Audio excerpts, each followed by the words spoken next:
Bom dia! Bom dia! No café, vamos entrando. Só ver se é sobre o que hoje. Vínculo e ser visto. Oi, pessoal! Vamos entrando. Vou fixar aqui o tema do Neurocafé para vocês saberem. Muito bom dia! Sejam bem-vindos a mais um episódio do Neurocafé, toda terça-feira, 7h30 da manhã. Bom dia para quem tá aqui pela primeira vez, bom dia para quem sempre me acompanha aqui com seu café. Já temos aí as pessoas de sempre entrando, né? Edmilson, a Zenilde, meus alunos maravilhosos. Bom dia, pessoal.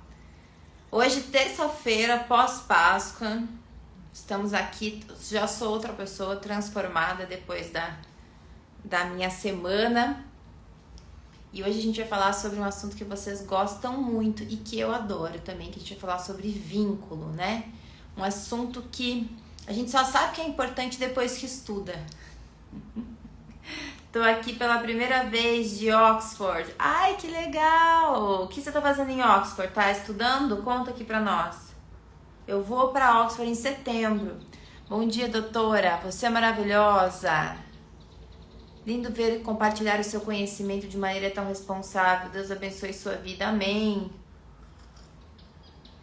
Pessoal, já deixa eu contar aqui uma novidade pra vocês. Semana que vem, o Neurocafé vai ser um pouco diferente aqui para vocês, porque na semana que vem, essa hora do Neurocafé, eu estarei chegando em outro lugar, em outro país, provavelmente vou estar no aeroporto ainda, não vou dar conta de fazer Neurocafé com uma cara de viagem, com um monte de filho, né, carregando as crianças junto, mas a gente vai colocar um Neurocafé aqui no ar para vocês acompanharem. Se der, eu entro ao vivo, né? Mas eu acho que vai ser muito difícil eu entrar ao vivo, porque eu estou indo para um outro congresso. Semana que vem, estou indo para um congresso internacional de neurociências afetivas lá no Canadá.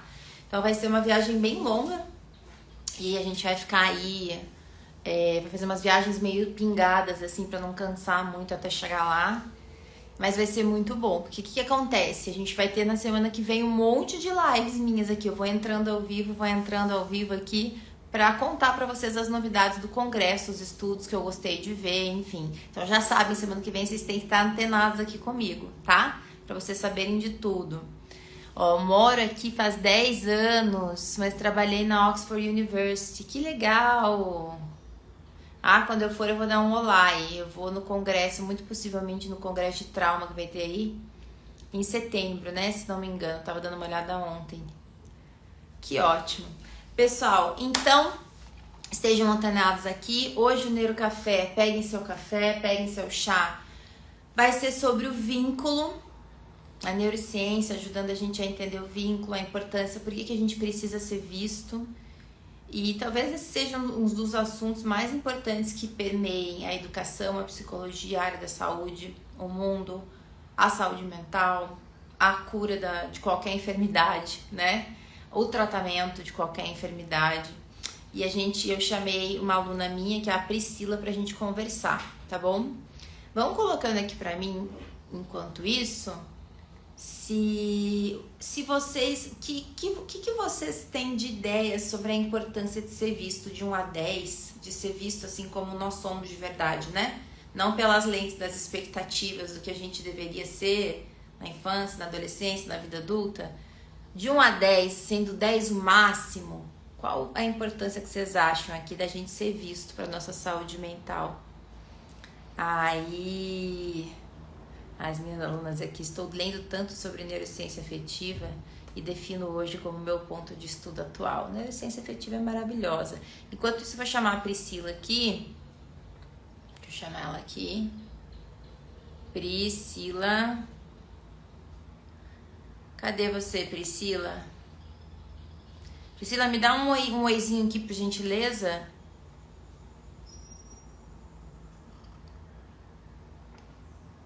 Pra eu chamar você. Ó, vocês acham que 8, 10, 8. Por que 8 e não 10? Me contem aqui pra eu entender. Cadê a Priscila? 7,5. 7,5 é um número diferente, ó. Eu te achei aqui, Priscila, vou te chamar. Pronto. Acho importante ser visto. 7,5. Pessoas específicas. Gosto disso. Eu não sou uma pessoa muito específica. Quem me conhece aqui já sabe. O meu grande desafio na ciência em fazer pesquisa é porque eu não sou uma pessoa da exata. Eu sou uma pessoa da não exata. Que me criei no mundo da exata. Oi, Pri. Bom dia, Tudo bom? tudo bem? Prazer em conhecê-la. Eu acho que eu nunca falei com você. No Neurocafé, não, só no Entre Nós. Só entre nós. Só entre nós. Priscila, muito bem-vinda. Obrigada por ter aceitado aí de bate-pronto participar do Neurocafé. Imagina, O pessoal tá falando que temos uma gaúcha. Como é que o povo já sabe que você é gaúcha? mate, né? O mate entrega. Tem uma coisa que não tem como negar, né? Pegou o chimarrão na mão, já sabem que é gaúcho. Mas é mate quente ou é o tererê? É O que você... quente. É o quente. Tá. Porque o tererê não é do Rio Grande do Sul, né? O tererê é do Nordeste, não é? Maceió, Uhum, não sei de onde que é, na verdade. não sei também. Eu sei que é mais pra É mais cima, não é pra cima. daqui. É. É, Quem souber já mas coloca aqui pra gente da onde é o tererê. Porque eu tinha uma amiga que tomava tererê e ela tinha morado, nem lembro onde ela tinha morado, mas não era no Rio Grande do Sul. não, aqui é muito comum a gente tomar quente, né? Mas no verão tem alguns que tomam tererê. É do Mato Grosso do Sul. Esse aqui é a Meire. Porque você sabia que eu já fiz muitos trabalhos em Cuiabá, lá para aquelas partes ali de cima. Rio Verde, tudo ali perto de Cuiabá, que você tem que ir por Cuiabá. E o pessoal de Cuiabá, Rio Verde, eles são do sul, mas mais do sul do Paraná. São Santa Catarina, Londrina, interior do Paraná. E eles tomam chimarrão lá no Mato Grosso, que é calor, e tomam o chimarrão quente. Você sabia disso? A Eu gente, não sabia. eu tinha um paciente que dizia, no Mato Grosso do Sul, que ele dizia bastante que é muito comum ter gaúcho e que tem um ditado, inclusive, no Mato Grosso do Sul, que fala sobre gaúchos lá. Eu não lembro bem o ditado, mas que eles falam bastante que, tipo, gaúcho tem em tudo que é lugar, que gaúcho é fácil de identificar. E realmente é um pouco mais fácil, vamos dizer assim, de identificar, porque a gente toma chimarrão até na praia, às vezes. Se deixar assim, leva. Não esquenta não no corpo, assim, que você toma no verão, você não fica quente? Sim, esquenta. Eu fico com calor, né? Eu geralmente paro quando tá aí no verão, eu paro por volta de umas 10h30. Porque aí já esquentou que chega e eu ainda tenho um dia cheio. E o chimarrão tem mais cafeína do que o café, então é importante não acelerar demais, né? Entendi. Então, Conseguir manter um dia. os gaúchos têm fama de nervosos. Eles têm fama de nervosos, né? Será que é por causa do Tem. chimarrão? Excesso de cafeína? É possível, faz bastante sentido, porque na nossa cultura é muito comum o pessoal tomar chimarrão até à noite, assim. Hum, Então, por exemplo, enquanto que paulista vai tomar café até à noite, o gaúcho toma chimarrão. E chimarrão é super forte, tem gente que não gosta. Só existem duas possibilidades, né? Ou tu gosta de chimarrão, ou tu odeia o chimarrão. entendi. Entendi. Eu gosto de chimarrão. Eu não tenho obviamente, não tenho o hábito de tomar, mas eu gosto de tomar, acho gostosinho, assim. Só que eu acho muito quente mesmo. Já queimei muitas vezes a minha língua tentando tomar. Muito. É.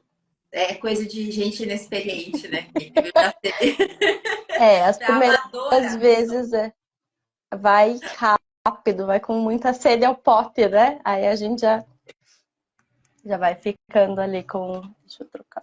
Ô, Priscila, se apresenta aqui para o pessoal, por gentileza, então, para a gente já começar a falar hoje sobre vínculo, sobre ser visto. E, obviamente, quando a gente fala sobre isso, a gente fala sobre tudo, né? Que a gente trabalha em consultório, fora do consultório, mas se apresenta para a gente te conhecer. Então, tá bom. Eu me chamo Priscila da Silva da Rosa. Eu sou psicóloga clínica há 9 anos. A minha especialidade é casal e família, mas eu atendo tanto, principalmente dentro do consultório, demandas de relacionamento, demandas de sexualidade e ansiedade. Então, eles meio que estão bastante presentes ali, né? O quanto que dentro do casal a gente vai ver muito desamparo, que pode gerar um conflito. Esse desamparo acaba indo parar, por exemplo, dentro da relação a dois no quarto, então a gente vai ver os impactos disso dentro da sexualidade, um nível maior de ansiedade. Então, tudo isso eu só fui entendendo com mais tranquilidade depois do PNP, por exemplo. Então, eu já vou começar aqui puxando a sardinha pro PNP, quem não é, fique atento. Eu tô sempre aqui, eu sou a louca que tá sempre aqui mandando assim, vem pro PNP, vem pro PNP. Eu tô sempre por aqui falando isso. É bastante comum da gente ter uma dificuldade de criar vínculo, né? Porque a gente não aprende como que a gente se vincula. Uma coisa que eu percebo desde que eu comecei a atuar até agora, sim, Adri, é gritante o desamparo nos casais. E é super importante que a gente tenha clareza isso, né? Sim. Mas enfim, Vamos pode lá. falar, Fê. Deixa eu te fazer uma pergunta. Você está há quanto tempo no PNP estudando neurociência aqui com a gente? Já faz bastante Acho tempo. que desde 2020, deixa eu ver, agora a gente tá em 2024, né? 22, eu acho. Desde 2022. Nossa, por isso, Priscila, coisa boa. Por estar junto nesse grupo vinculativo aí que a gente também tem, né? Vai criando esses vínculos, a importância dessa troca na própria profissão de psicologia. E você se formou no Rio Grande do Sul como Uhum, psicóloga. Que é sim, super boa a faculdade. É uma faculdade muito boa do Rio Grande do Sul. Eu acho que é uma das melhores que tem, não é? No Brasil, em sentido de ciência. acho que sim. Eu lembro de eu ficar super chocada sempre, assim, com o pessoal falando, porque a gente não vê neurociência na faculdade. Eu falei, como não, gente? Eu tô formada tem 9 anos. Eu vi neuro. A Rio Grande do Sul é uma das que tem por conta dos professores, né? Que são Uhum. professores mais que vêm da TCC, que depois também foram para neurociência e tudo. E aí, porque qual que foi a diferença, Priscila? Mesmo assim, é porque você já teve uma boa formação, né? Uma das melhores que já te trouxe essa base, eu acho que biológica, você já sabia, Uhum. já tinha tido dessa questão do pertencimento, que nós somos nascidos para pertencer, né? Sim. Porque quando a gente fala de vínculo, não tem como a gente falar de pertencer. Pasme, mas a gente não tem isso nas outras universidades. A gente não sai sabendo que nasceu para pertencer. É um absurdo, É, né? Gente, é um é. absurdo. E é, eu fico em choque, assim, quando outros colegas falam, eu nunca vi esse conteúdo na faculdade, não sei do que tu tá falando. Eu sempre, como eu sou, né, de carteirinha, assim, eu levanto a bandeirinha do PNP, eu sempre convido as pessoas a te conhecerem. Porque eu entendo que é super importante a gente ter uma clareza do que é a neuropsicologia afetiva, porque a gente sabe que a neuropsicologia ela vai ter suas próprias ramificações também, e tem a galera. Ciência, Pri. Hã? Neurociência. Senão o Neurociência. pessoal vai Ah, é confundir. verdade, verdade. A neurociência tem suas próprias ramificações, né? E aí a gente acaba vendo que, por exemplo, tem alguns colegas que são da neurociência cognitiva. E eles têm um viés um pouquinho diferente do nosso. Uhum. Né? Eles olham bastante para a questão biológica. E muitas pessoas, quando a gente fala sobre a neurociência, já vem tipo, ah, mas vai vir de novo com aquela história do cérebro biológico, não sei o que, não sei o que. Só que não é exatamente isso, né? Quando a gente traz a neurociência afetiva, a gente traz principalmente sobre as questões do vínculo, sobre a questão da gente ser. A gente é sim um ser biológico, mas também a gente é um ser que pertence a algum ambiente. E pertencendo a esse ambiente, a gente pode se regular a partir daquele lugar ou se desregular a partir daquele lugar, né?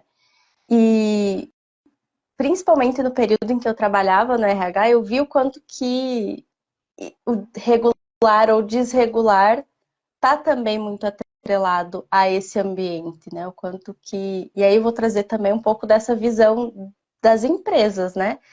Como a gente não aprendeu a se vincular, como a gente não aprende a pertencer a grupos, a gente meio que vai seguindo uma manada, né? A gente vai só repetindo padrões, repetindo padrões, repetindo padrões, e muitos padrões estão completamente enviesados e atravessados, e isso acaba fazendo com que a gente se sinta pressionados. Eu vejo muito a questão da ansiedade com essas pressões sociais, principalmente, né? O quanto que a minha vida precisa ir construindo, subindo aquela escadinha óbvia. Sim. Só que às vezes a gente não quer aquele óbvio. Sim. Às vezes a gente só quer pertencer. A gente só quer que as pessoas olhem e entendam o que a gente está sentindo e nos acolham de fato. Que nos ouçam de fato, né? Eu acho que 100% das pessoas querem ser escutadas de fato. Sim. E muitos profissionais, muitos colegas não sabem como olhar para o todo. Porque a gente, principalmente depois que eu descobri que não existe a neurociência para todo mundo, eu percebo que muitos colegas não conhecem alguns aspectos biológicos que a gente precisa conhecer. Uhum. A maioria não conhece, né? A maioria não conhece. Quando a gente fala também de neurociência afetiva, social e a neurociência social, e quando a gente fala de vínculo, a gente está falando dessas coisas, né? Também, mesmo fora do país, dependendo da linha de estudo, você não vai ter esse tipo de conceito, a não ser que você vá atrás ou que você estude numa faculdade que estuda isso, né? Mesmo fora. Então, fora, se você pega uma matéria de neurociência afetiva, você vai aprender um pouco sobre a questão social. Na Europa, na Inglaterra, por exemplo. Nos Estados Unidos, você tem que estudar também matérias específicas para isso. E tem faculdades que falam muito mais sobre isso ainda do que na Europa. Por exemplo, na Europa não se fala muito sobre isso. Por que também que não se fala muito sobre isso, né? Por causa da cultura também. Aí você tem que ir atrás desse processo. Mas vamos falar aqui para ajudar a gente, as pessoas a entenderem um pouco essa questão do vínculo, do ser visto e da nossa biologia do pertencimento, né? Talvez a gente pode falar até na tua experiência hoje com casais, porque eu acho que é um lugar onde você consegue presenciar isso no tempo real acontecendo. A importância, a vinculação e a desvinculação. Uhum. Hoje, o que você consegue observar que você sabe que é uma questão de vínculo e pertencimento dentro do casal? Assim, o que você vê de sintomas que vincula e não vincula, para as pessoas entenderem, nossa, acho que eu preciso olhar isso ou não preciso olhar isso. Tá. Acho que dentro do casal é comum, tá? É comum a gente observar uma dificuldade de ouvir o outro. É gritante, assim. E isso faz parte dos ser vistos, né? Que a gente só constrói vínculo quando a gente consegue se abrir para o outro, mas também receber aquilo que o outro tem para nos oferecer. E aí, quando a gente está no casal, é muito nítido que qualquer situação, principalmente quando eles estão muito desregulados, quando eles já estão um pouco mais desconectados, qualquer situação vira uma briga. Então, porque, sei lá, tu nunca me escuta. Eles não conseguem, por exemplo, parar e ter um tempo juntos. E aí, quando pensando assim, o que eles valorizam? Valoriza o tempo de qualidade. Mas como que vocês vivem esse tempo de qualidade juntos? Porque aí um fica no celular, o outro tá com a TV ligada, aí vão jantar juntos, estão ou no celular ou a TV ligada, o que já começa ali a criar uma barreira, né? Já começa a criar um lugar de distanciamento. A gente consegue perceber que aquele silêncio fica ali criando meio que uma parede entre esses dois, né? Dentro do relacionamento, tem muita dificuldade de conseguir apresentar aquilo que sente, se mostrar vulnerável. Eu acho que muitas pessoas têm dificuldade de entender que vulnerabilidade não é algo ruim. E não conseguindo se mostrar vulnerável, a gente também já coloca o outro como precisa adivinhar o que eu tô pensando, eu não vou conseguir sinalizar isso ou aquilo. E aí a gente vai criando cada vez mais e reforçando um padrão de funcionamento que não é tão positivo assim, né? É um padrão de distanciamento muito mais do que de criar esse vínculo. Então, dentro da terapia de casal, eu faço o possível para que vão se criando momentos mais estratégicos, vamos pensar assim, né? De criar esses momentos reais em que, Né? Quando se diz estratégicos, a gente vai ter que fazer conscientemente para que a gente volte ou talvez comece a se olhar e se vincular, né? Você atende muita gente ou muitos, você percebe o processo individual ou nos dois que esse vínculo na verdade nunca houve? sim, Porque eu imagino que sim, né? Porque sim, estando aqui, né, Pri, do meu lado, eu nunca atendi casal. Mas, assim, né, acaba que a gente tem que entender a dinâmica dos dois, mas a gente, quando atende o indivíduo, tem que entender a dinâmica vinculativa. E acho que a neurociência, ela completa essas lacunas, né? Talvez tenha, não sei se foi isso que você encontrou no PNP, essa coisa que você percebia, que você fala, é por isso que esse casal não tá conseguindo. uhum, E a ideia, assim, que eu tenho quando eu vou fazendo uma construção da infância até a adolescência, da vida adulta, é assim, como é que eu, como adulto, vou aprender a ter uma relação onde eu sou totalmente visto, 100% visto, né? Com tudo que eu tenho para dar, para não dar, com o que eu tenho de limite, que é o que a gente está chamando de vulnerabilidade, e, na verdade, ver que nós somos na nossa totalidade. A gente não é só bom, a gente não é só ruim, a gente é um tanto de outra coisa, né? Só que para eu permitir que o outro me veja assim e para eu ver o outro dessa maneira, eu tenho que ter tido algum tipo de criação onde em algum momento ou eu pude ser visto desse jeito, uhum, acolhido nessa minha totalidade, ou eu tenha sido não visto desse jeito e saiba conscientemente que isso foi horrível e que eu não mereço isso.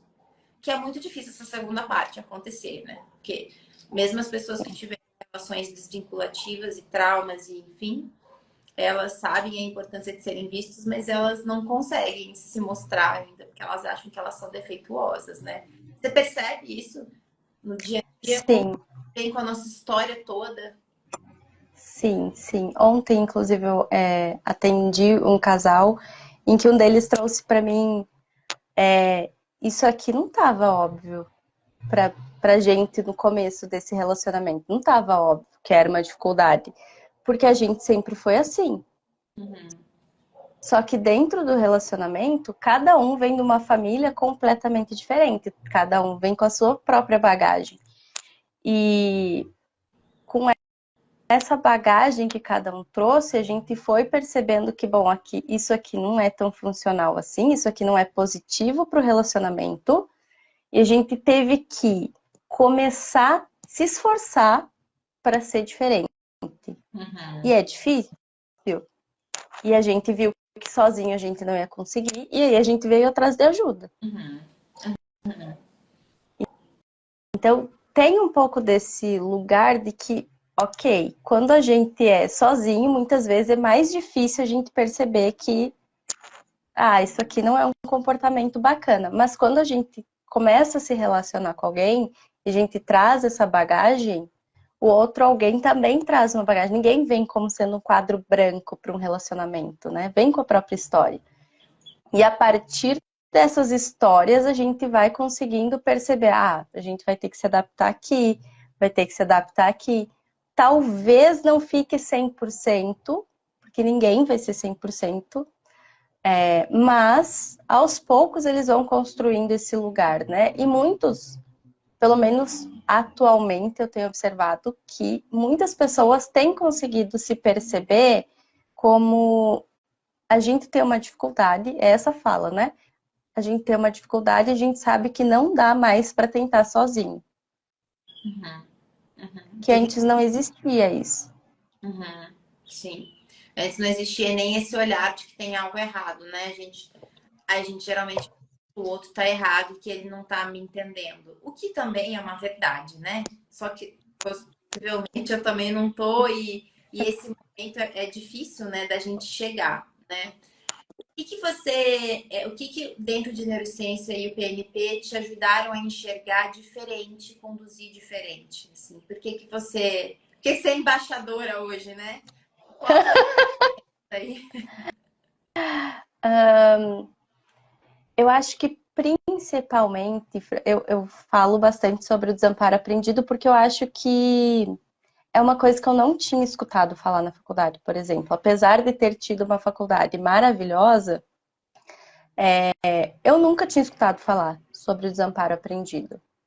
E aí, quando eu comecei a entender o desamparo aprendido, as coisas parecem ter ficado mais claras para mim. No sentido de, então é isso que acontece ao longo da nossa história que faz com que comportamento X, Y e Z também aconteçam agora na adultez. Antes, parecia tudo muito... eu entendo que o ambiente... E aí eu vou trazer... Desculpa, pessoal, tá? Eu vou trazer um pouco dos termos mais técnicos, tipo, o ambiente modulou esse comportamento. Só que o ambiente modulou esse comportamento diz o quê para o sujeito? Ele não entende o que isso significa. E aí a gente precisa conseguir trazer isso de tipo, olha, percebe que isso aqui aconteceu na tua história, isso aqui aconteceu. E aí a gente foi se construindo a partir disso, a gente foi dando um significado para isso. E isso gerou também um desamparo, que hoje a gente ainda não sabe lidar, mas que a gente consegue aprender como lidar com isso, como se fortalecer, como viver um pouco mais em paz, um pouco mais tranquilo com isso. Eu acho que, principalmente, o desamparo aprendido foi o que mais me trouxe segurança dentro da minha prática clínica. Entender o nervo vago também me ajudou muito, porque, tem quem acredita, tem quem não acredite, mas ele existe, tá ali, tá posto. Todo mundo acredita, né? O que quer dizer, todo mundo estuda, tem gente que estuda, mas e o que tem é a questão da teoria do Porges, que é uma parte da teoria do Porges. E aí é uma questão, cada um se vive aquilo que acredita ou não, né? Dessa parte. Mas nós somos conectados com todos os nossos. Com todos os nossos órgãos, isso aí tá ok. Isso te ajudou de que maneira? Bom, eu sei de que maneira, mas eu queria que você explicasse na prática para as pessoas, né? Entender que nós estamos conectados do dedão do pé até o fim a ponta do nosso cérebro, se é que existe aqui, não é uma ponta, né? Na clínica. Tá, então, antes eu pensava em sintoma. E aí, vou trazer o que mais aparece na clínica, né, para mim, que é a ansiedade, além das demandas de relacionamento e sexualidade. Eu pensava na ansiedade formato DSM, né? O que é o DSM, para quem não é psicólogo? O DSM é o nosso manual diagnóstico que a gente vai utilizar para identificar transtornos psicológicos. E aí, eu pensava na ansiedade só daquela forma. Eu não pensava em sintoma físico, além do taquicardia, sudorese, que todo mundo fala. Sim. E aí, conforme eu fui estudando, eu comecei a perceber que existe muito mais, existe um universo muito maior, porque a gente está completamente conectado. E aí, o que, por exemplo, antigamente se chamava de psicossomática, tem um nome, tem uma explicação. Não é psicossomática. A gente não vai somando nada no nosso corpo. O nosso corpo sinaliza aquilo que está acontecendo. E entender isso fez com que eu me reconhecesse, entendesse o que eu estou sentindo, o que eu. Ah, olha só, isso aqui é um sintoma de tal coisa. Então, meu corpo está sinalizando para mim que eu preciso descansar. E também conseguir reconhecer na outra pessoa quando eu começo a questionar. E é muito engraçado, assim, que depois do PNP eu comecei a questionar. Ah, e sintoma físico? Me conta um pouquinho aí. Onde é que tá sentindo? As pessoas ficam tipo, como assim? Onde é que tá sentindo? Entrevista médica do nada?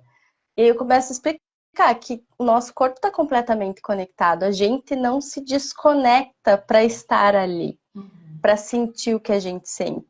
Então é importante conseguir identificar esses sinais. E aí é muito engraçado, porque geralmente as pessoas dizem assim, não, mas eu não sou ansiosa. Ai, me conta então um pouquinho, como é que tá no teu corpo? Onde é que tu sente? Sente dor aqui? As pessoas, eu tenho bruxismo grave. Tenho insônia, tenho bruxismo grave, dor nas costas. Que Uhum. verdade que não estão em lugar nenhum, né? Que você entender o funcionamento do corpo, né? Isso é muito bom da gente saber, né? Porque a gente começa a ter uma leitura e ajudar efetivamente as pessoas, né? Porque é interessante essa questão. A gente está falando de um monte de coisa, né? Porque daí a gente começa a falar somos conectados e é difícil a gente desconectar assuntos quando a gente entende do todo. É o fenômeno PNP, que é assim, eu começo a entender do todo, como que eu vou desconectar o vínculo do desamparo, né? Porque se eu falo que a gente vincular para se sentir saudável, eu tô falando que quem é desamparado não vinculou. Vai ter uma falha de vínculo no sistema ali, mental, no corpo também, e que isso desencadeia questões e desencadeia um processo de ansiedade. Então, eu acho que esse é um processo muito rico, né, Priscila? Seus atendimentos, você sentiu que diferença na condução, no atendimento, na melhora? O que você sentiu de diferença? Eu tive uma paciente que esteve comigo durante o período pré-PNP e pós-PNP. E aí ela foi o meu balizador, assim, né? Principalmente. Eu senti que, por exemplo, antes eu fazia intervenções baseadas naquilo que eu já conhecia, naquilo que eu estudei, mas às vezes eu pensava, gente, mas será que isso aqui tá levando o sujeito até algum lugar? De fato, tá sendo efetivo? E conforme o tempo foi passando e entendendo melhor o todo, entendendo o todo, a gente consegue pensar, não, mas olha só, se isso aqui acontecer, isso aqui, começa uma reação em cadeia, a gente tem clareza de que aquilo está acontecendo. E por que está acontecendo, né? Que eu acho que é o principal. Muitas vezes a gente faz intervenções pré-PNP, né? Que a gente acredita que vai dar certo. Mas a gente não entende exatamente o porquê vai dar certo. O mecanismo que vai fazer dar certo ou errado, não entende, é verdade. E aí, depois de entender a neurociência, a gente vai olhando e pensando, tá, entendi. Então, a partir disso aqui vai acontecer isso, vai acontecer aquilo. E a gente vai observando juntos a melhora. Antes do PNP, por exemplo, eu trabalhava com outra abordagem, inclusive. Qual você trabalhava? Eu trabalhava com a sistêmica, né? Eu olhava pelo sistema da família. Mas hoje eu atendo pela TCC, não abandonei completamente aquilo que eu aprendi, porque eu acho que fez ainda mais sentido para mim a partir do PNP, porque aí, entendi por que no sistema familiar aparece isso, isso e isso, PNP explicou que isso e isso é um comportamento que vem através daquilo que a gente vai aprendendo nessa construção, né? E que muitas vezes a gente não entende. E, por exemplo, maturação cognitiva. Tinha uma ideia muito breve, assim, do que era, do porquê cada um deveria se... como a gente deveria, entre aspas, educar uma criança, mas eu ainda vinha com uma lógica super nani, que não faz o menor sentido. Mas isso a gente só tem que estar disposto a desaprender, né? Porque é muito difícil. Pode falar. Você tem. Hum. Não tenho filhos, mas tenho afilhados. Então, que sorte, porque o que acontece quando você deve acompanhar, né? Quando a gente já tem filhos e se depara com esse conceito, não é nem um conceito, né? De realmente como o nosso sistema maturacional cognitivo funciona, a importância do ser olhado, do vínculo, da afetividade dentro da criação. Muitas pessoas, muitos profissionais da psicologia mesmo entram em crise, né? Que falam o que eu fiz, o que eu aprendi, por que eu fiz. Então, nesse sentido, ufa, né? Você ainda vai poder, se quiser, fazer diferente desde o começo, que eu acho que é um presente também, né? E, inclusive para os pacientes também, né? Sim, com certeza. Uma coisa, nesse processo de necessidade de ser visto, vamos explicar para as pessoas, vamos explicar no contexto de consultório, como que você entende hoje que essa necessidade de ser visto não acontece. O que não acontece que tinha que acontecer no dia a dia? Eu acho que se definir em uma única palavra seria amparo, né? As pessoas não têm amparo. E aí, o que é o amparo? A gente não consegue dar um acolhimento para outra pessoa, porque a gente não sabe exatamente como acolher e como ser acolhido. A gente não consegue pedir muitas vezes esse acolhimento. Não sei como é que é aí em Curitiba, mas aqui o pessoal é criado, a gente fala de maneira chucra, né? Porque a gente vai crescendo meio que sozinho, vai indo. E de maneira geral, eu tenho observado que as pessoas não conseguem dar aquilo que elas não conhecem, ok. Mas e como que a gente pode tentar fazer diferente para dar esse amparo, para tentar aprender? Pode continuar, pode. Para tentar aprender e se vincular de fato com essas pessoas, né? Como que a gente consegue ir aos poucos, porque a gente precisa aprender uma nova forma de funcionar, uma nova forma de existir. Porque é completamente diferente quando a gente aprende a se vincular, a gente aprende a dar esse amparo, consegue acolher, consegue escutar, consegue entender que nem toda crítica, por exemplo, que a pessoa dá é de fato porque ela, sei lá, não gosta de ti ou porque às vezes é como ela consegue se expressar. E aí eu sempre falo para os meus pacientes, tá, num primeiro momento a gente vai ver que o nosso melhor não é tão bom assim. E a gente vai precisar aos poucos ir construindo essa nova versão, essa nova forma de conseguir apresentar para o outro o que a gente quer, conseguir dar limites, conseguir sinalizar, olha, isso aqui não tá tão positivo assim. Aos poucos, nada vem do acaso. Tá. E as pessoas têm muita pressa, né? Fazer com que elas têm porque dói. E é a dor do desamparo. Eu acho que por isso que isso muda tanto nossa vida e a dor do trauma também, né? Você deve. Qual que é a fonte das dores que você tem aí no consultório? Deve ser essas duas: trauma e desamparo? Trauma e desamparo. Não tem como. Eu ia dizer, acho que não tem como ser outra coisa, né, Fran?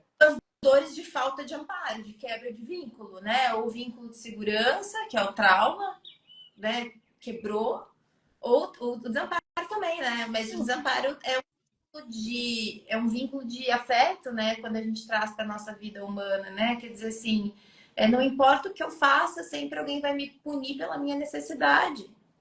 Isso é muito dolorido, né? Acho que até para quem não está aqui não está entendendo assim, o que é esse desamparo que vocês estão falando, porque quando a gente fala, quando a Priscila fala, hoje o que eu mais vejo é falta de amparo, é porque a falta de amparo causa desamparo aprendido. Então é uma coisa que está relacionada à outra e o nosso corpo ele vai adoecendo junto com a nossa cabeça, né? Então a gente está doente inteiro, a saúde mental ela é física, né? A doença mental ela também é física.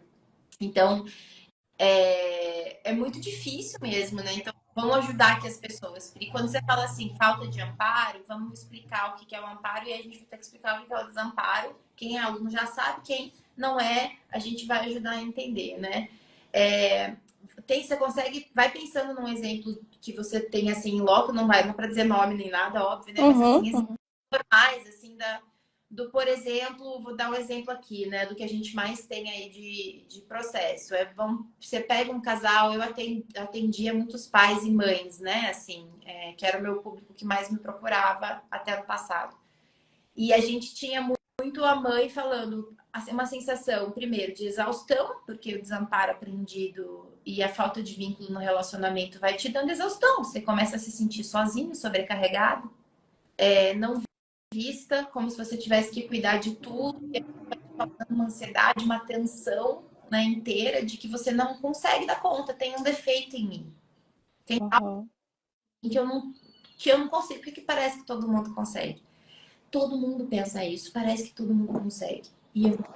Porque exatamente porque a gente não consegue se vincular na nossa humanidade. Gente, ninguém dá conta, né? E aí ninguém se olha, porque para eu te olhar, falar, Priscila, você tá exausta, eu tenho que olhar para minha exaustão.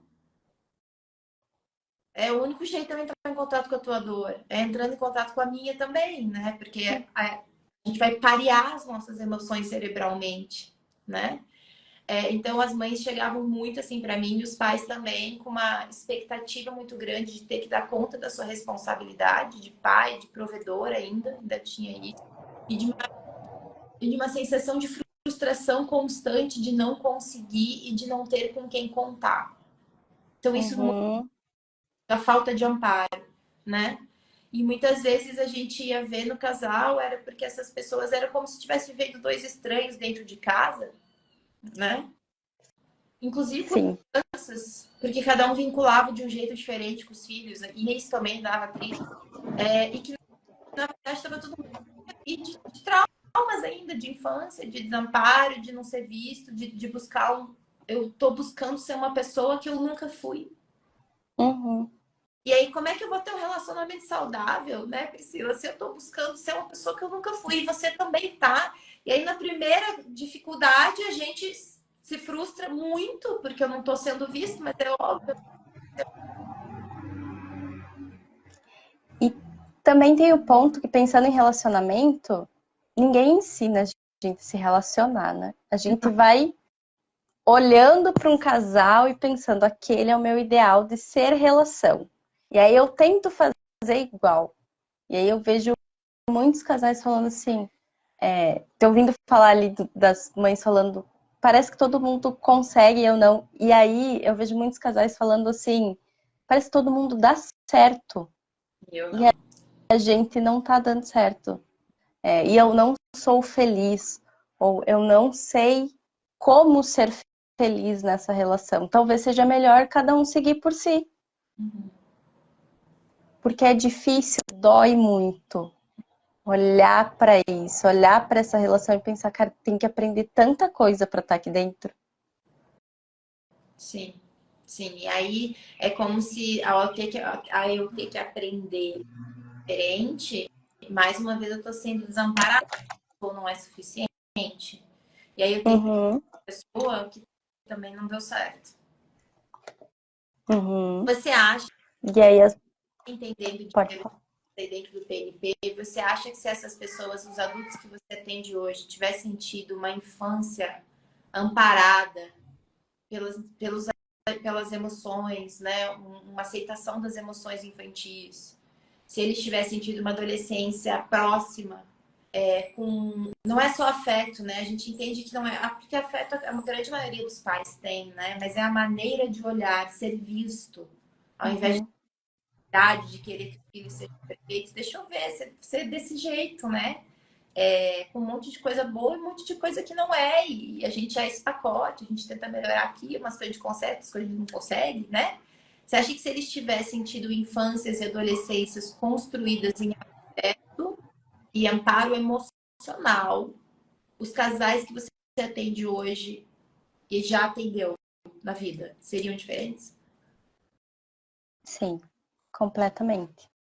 Eu acho que tal, o que seria diferente? Eu acho que talvez a gente tivesse outros problemas, problemas que talvez a gente nem consiga imaginar, assim, nesse primeiro momento. Afinal de contas, a gente não está vivendo dentro dessa realidade do amparo emocional, em que eles cresceram e foram amparados completamente. Mas eu acho que talvez, por exemplo, a dificuldade que muitos casais têm hoje de conversar, talvez não fosse tão óbvio, tão latente, assim, tão posta, sabe?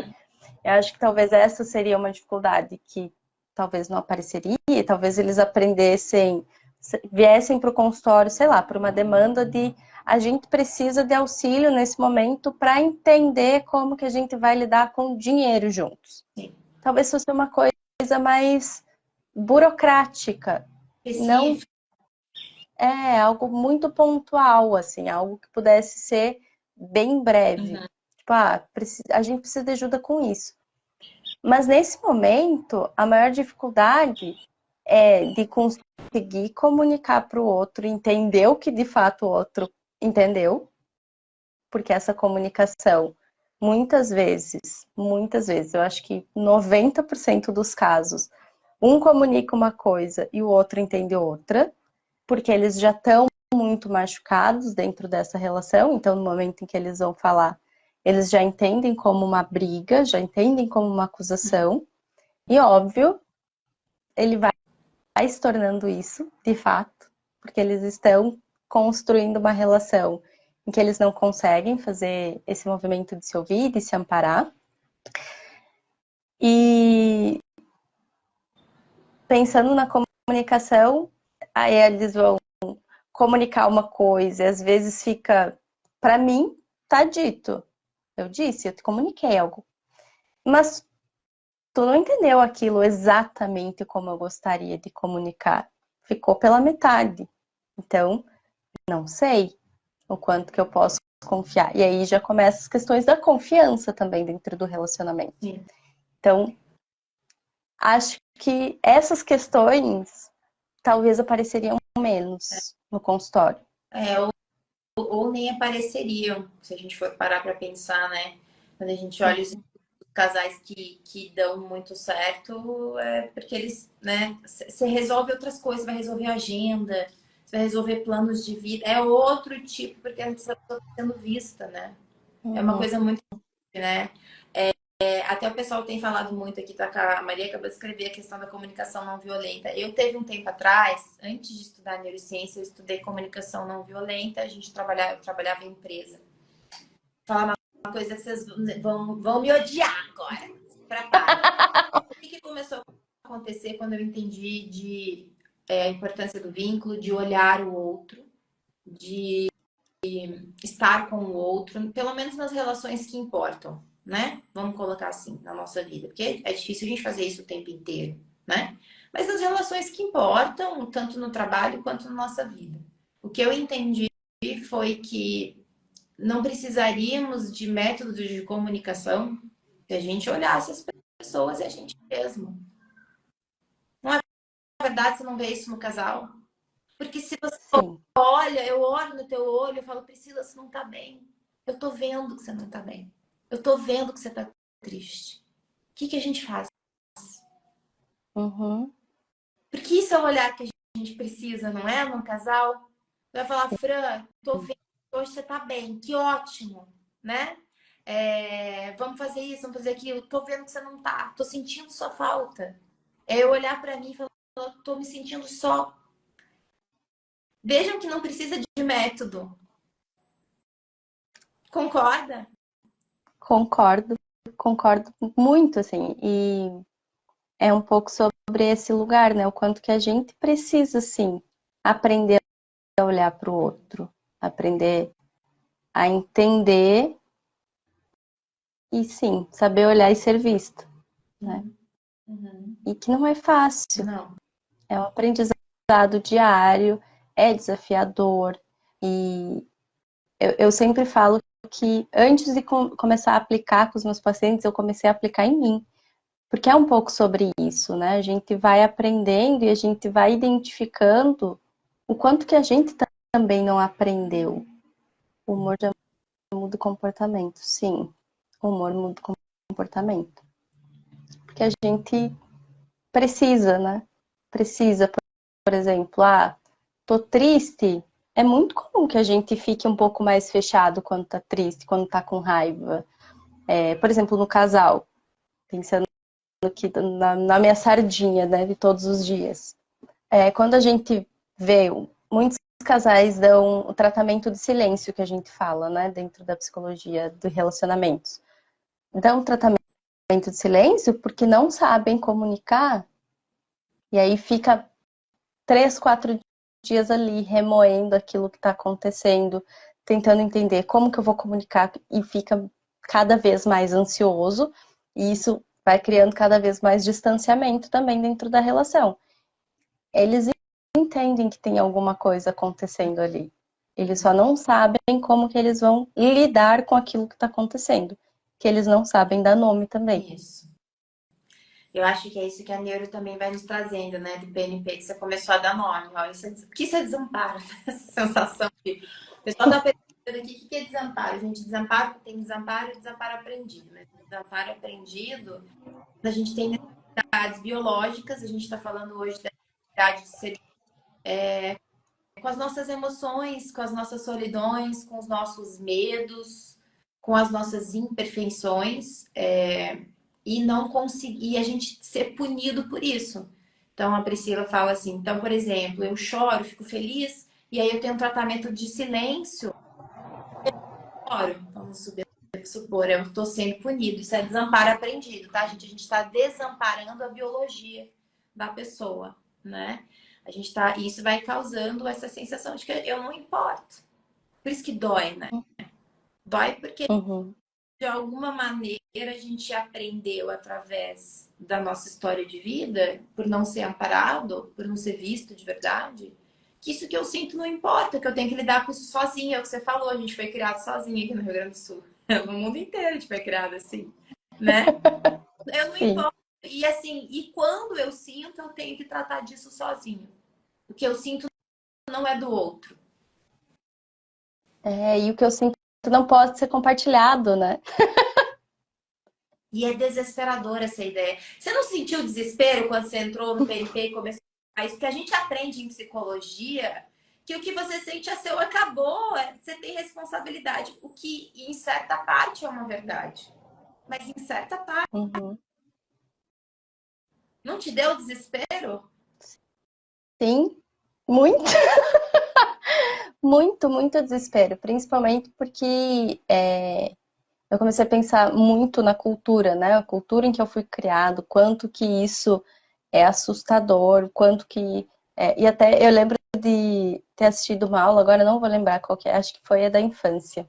E eu falar pro meu marido, pelo amor de Deus, se um dia a gente for ter filhos, a gente precisa, assim, ó, maratonar essa aula aqui 3, 4 vezes, anotar. A gente não pode repetir o que a gente viveu. Isso é muito, muito pesado para carregar para uma vida toda. E foi muito engraçado, assim, que ele olhou para mim e falou: calma, a gente ainda tá pensando, calma, precisa chegar nesse nível, tipo, precisamos, calma, calma, respira, vamos lá. O que diz nessa aula. E foi muito engraçado, porque aí a gente sentou para conversar sobre o que tinha na aula. E aí ele olhou para mim e falou: de fato, a gente vai precisar assistir muito para não repetir. E foi muito tranquilizador para mim quando eu parei para pensar, meu Deus, a minha cultura me ensinou isso, é a mesma cultura da qual ele vem, mas estamos de acordo que a gente precisa entender melhor como não repetir esse padrão. É um padrão traumático. Que lindo, Priscila. Que bom. Deus abençoe que, se vocês quiserem, vocês tenham filhos e mudem os padrões, porque é isso que a gente chama de curar o mundo, né? Na verdade, né? É a gente ter essa consciência, saber o que fazer com a gente e com os nossos pacientes para ajudar as pessoas a entender que essa dor que elas sentem foi um padrão que não devia ter acontecido. Exato. Foi. Uhum. Ó, aqui até a Maria está escrevendo, é verdade. Eu apanhei e bati. É um processo de repetição. E até esses ciclos, eles são internos também. Eu acho que quando você trabalha com casal e com vínculo, você começa a entender o padrão interno, né? Porque o externo é até fácil da gente ver, né? Eu bati, apanhei e bati, fui rígido, fui criado na rigidez, sou rígido, né? Uhum. Fácil pra gente que é psicólogo olhar o padrão externo, mas dar nome para os padrões internos, como isso aqui é um padrão traumático, de falta de vínculo. Você não aprendeu a vincular, então você não vincula, né? Uhum. Não aprendeu a ser vista, então você não olha o outro. Você não aprendeu a sentir. Você não sabe sentir, teu corpo tá todo travado, mas você não sabe o que você tá sentindo. É o que a gente vê na clínica, né? Ou na nossa vida mesmo, né? Sim. E como que a gente vai quebrando. Você usa alguma técnica com seus pacientes para ir trazer eles para esse, não sei, para esse vínculo, para essa comunicação? Eu acho que eu tento fazer com que eles, primeiro de tudo, aprendam a sentir o próprio corpo. E aí vou com as técnicas ali da respiração, tento fazer com que eles entendam esse processo neles, para que aí sim eles percebam no outro. Porque é muito diferente quando a gente consegue se perceber e olhar para o outro, perceber o outro, de quando a gente não se percebe e tenta perceber o outro. Porque aí a gente pode vir com as nossas lentes, vão pensar que sejam óculos, né? Tá com a lente suja, Uhum. e aí tu vai olhar pro outro, não vai ver aquilo que tá acontecendo de fato. Então, primeiro olhar para si, para depois olhar para o outro, que fica mais fácil de conseguir trazer esse acolhimento, trazer esse olhar. E Penso nisso, eu acho que né? no casal é esse o processo, né? Aprender a ler o seu corpo, é quase que um mindfulness, na verdade, também, né? A entrar no momento presente, entender o que está acontecendo, para que eu possa então botar para fora em algum lugar, né? Exato. Resgate. Ô, Pri, só pra gente ir terminando, esses dias eu estava conversando com um grupo de alunos e a gente estava falando sobre essa sensação que a gente tem nas relações, não é só na relação de casal, às vezes até na relação terapêutica, na relação com os pais, na relação com chefes, enfim, de precisar ser resgatado. Eu acho que na Uhum. terapia e nos próprios processos de ansiedade, até de depressão, eu acho que o processo de depressão, a pessoa desistiu de ser resgatada e existe essa desesperança do resgate, né? Mas que a gente, por conta de não ter sido a afetiva certa, de não ter sido respeitado nas nossas emoções, é como se a gente ficasse com um buraco traumático, né, dentro do nosso sistema e a gente quer que alguém nos resgate dessa dor. Porque é uma falta Uhum. que a gente teve muito forte na infância ou na adolescência, né? Então, é um buraco que permanece aberto e que muitas vezes a gente coloca nos relacionamentos, eu quero que ele me resgate, mas o outro não vai te resgatar. Porque mesmo que ele faça tudo que ele pode, essa dor não é uma dor que alguma pessoa vai poder suprir, porque ela é do seu passado. Você chega Uhum. a lugares no processo terapêutico? chego a comentar sobre ela, né? Tem uma autora que fala muito sobre casal e sexualidade, a Esther Perel. Ela traz um pouco sobre isso no livro Sexo no Cativeiro. Ela fala o quanto que muitas vezes a gente busca em um indivíduo o que antigamente uma aldeia inteira precisava dar de amparo, de vínculo.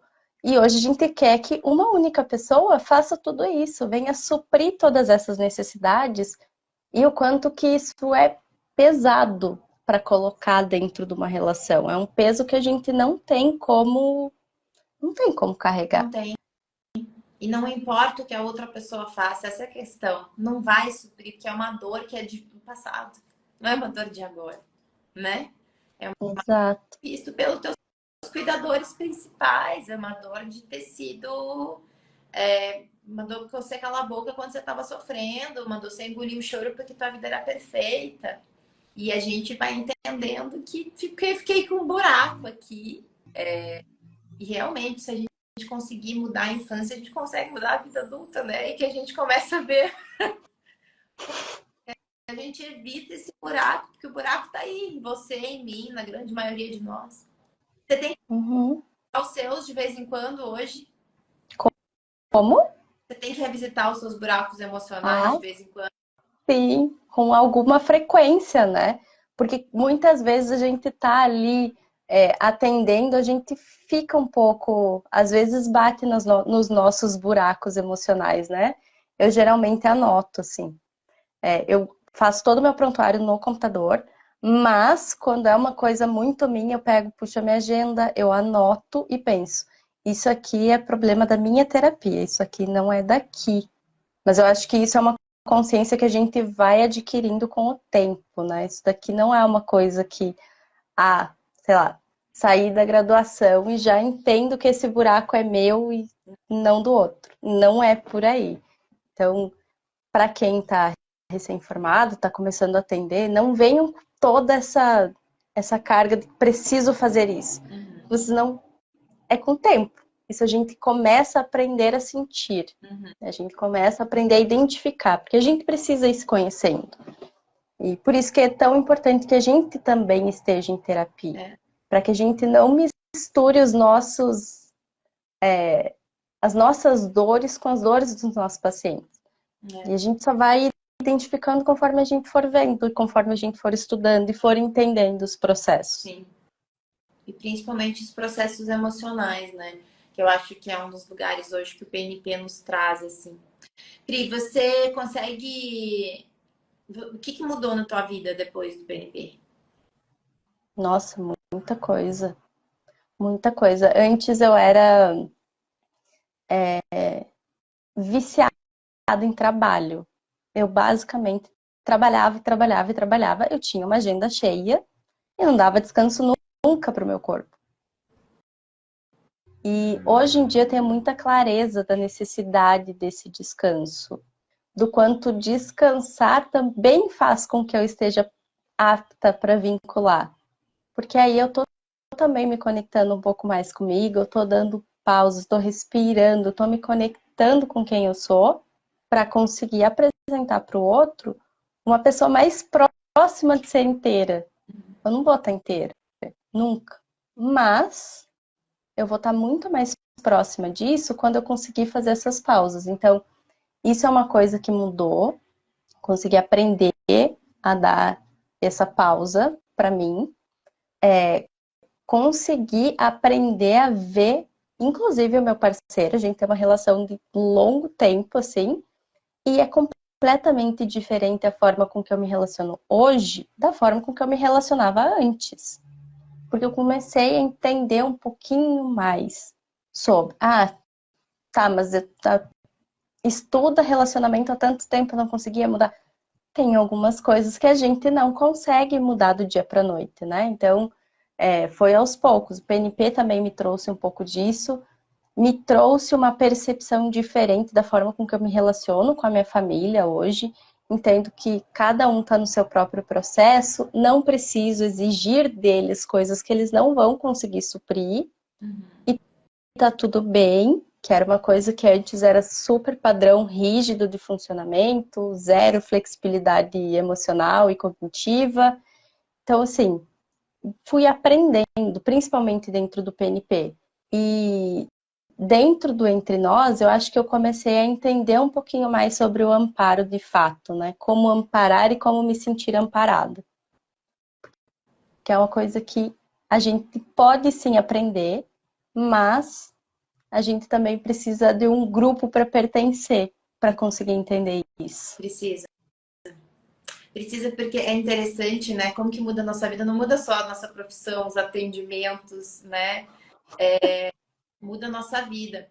Porque isso é uma das coisas que a gente começa a perceber, que como que a gente é psicólogo e ampara e vincula e tá ali pro outro, mas eu não tenho um lugar onde eu abasteço, onde eu sinto Uhum. de volta, né?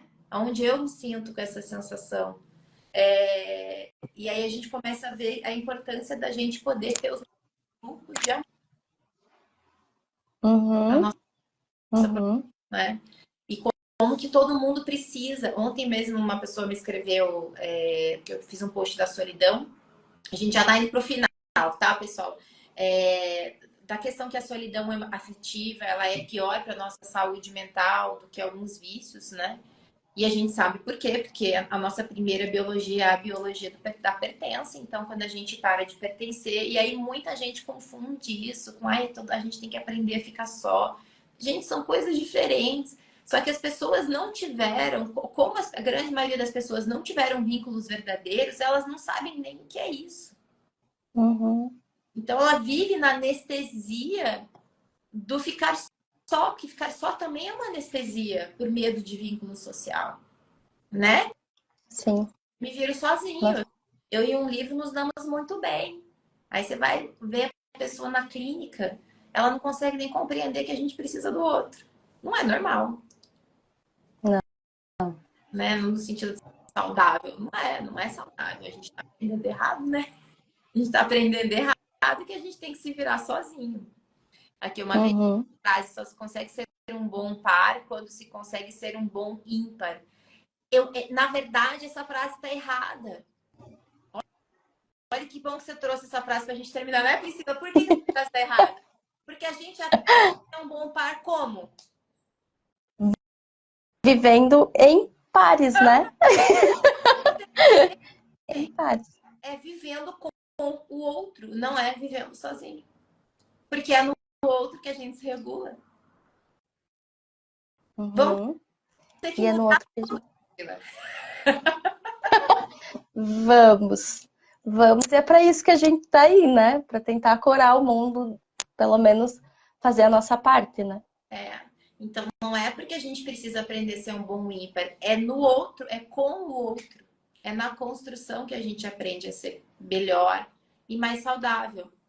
Não é à toa Uhum. que a gente só consegue sair dos vícios, a gente só consegue sair das doenças quando a gente tem outra pessoa, ou um terapeuta, ou um grupo, ou às vezes até a própria fé, porque tem essa sensação de não estar só, ela é ancorada também na fé, você não está sozinho.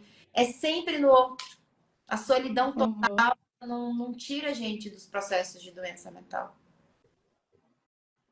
Ótimo, vamos ter que nos despedir. Ó, quero curar o mundo, mas principalmente a mim mesma, tá no lugar certo aqui, né, Priscila? Como ensinar isso Tá. para uma criança de 11 anos? A gente não ensina isso para uma criança de 11 anos, a gente faz, a gente vincula, a gente olha para ela e fala: eu estou vendo que você está bem, estou vendo que você não está bem. A gente tem que ter vontade de conhecer os nossos filhos e os nossos alunos. Isso é ensinar vínculo. A gente tem que ter Sim. realmente vontade de estar com eles. Porque uma criança que sente que os pais não querem estar com ela é sempre um fardo. Ela não vai aprender a vincular da melhor maneira. Ela vai crescer com a ideia de que ela é um fardo. E é o que a gente tem hoje, né? A gente cresce com a ideia de que eu sou um problema, eu sou um fardo, então eu tenho que fazer alguma coisa para ser menos fardo para os outros, Exato. né? É isso que a gente precisa mudar. Para quem não está no mundo neuro, talvez seja interessante. Tem várias perguntas aqui que eu acho que o mundo neuro responde. Para quem não é psicólogo, né?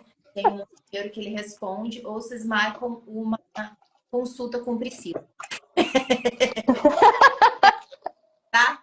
Se Priscila tiver agenda, marca. Priscila, qual que é o teu Instagram para quem quiser agendar consulta? Eu não sei nem se você tá dando palestra, eu vi que você tá dando curso, né? Então, eu dou aulas dentro de um aplicativo falando sobre relacionamento, um pouquinho falando sobre sexualidade também, Que porque eu legal. acho que a gente também não conhece um pouco desta área, né? A gente não é ensinado, então a gente também precisa aprender sobre isso, principalmente mulheres, assim, que têm mais dificuldade pensando na sexualidade aqui, é muito um tabu falar sobre isso, enquanto que homens são socializados pensando sexualmente para um outro viés que também é atravessado e também é cheio de vieses que desamparam. Mas o meu Instagram é @psipriscila_da_rosa. Priscila da Rosa. Ai, que diferente. Priscila da Rosa. Priscila com S, né? Uhum. Se quiser, o pessoal já começa a seguir, já agenda, já acompanha aí para esse nosso processo. O nosso a sexualidade é uma maneira da gente aprender a se amparar, né? Porque se eu nego a mim mesma, eu nego o meu corpo, e aí tem várias maneiras de negar o corpo, né? Usando em excesso ou não usando. Né? A gente vai para muitos lugares, né? Nós somos isso. E é importante porque está conectado. Ó, já vão trocar figurinhas com você. Então, Pri, muito obrigada pela live de hoje, pelo Neurocafé. Te agradeço demais. E te Eu vejo agradeço. no PNP. Quer deixar algum recado? Não, quero agradecer mais uma vez o convite. E para quem está chegando por aqui, seja muito bem-vindo, tá? Então, é tudo isso, né? Obrigada, viu, Pri? Tenha um bom dia. Pessoal também tem um bom dia. E até semana que vem. Tchau. Tchau.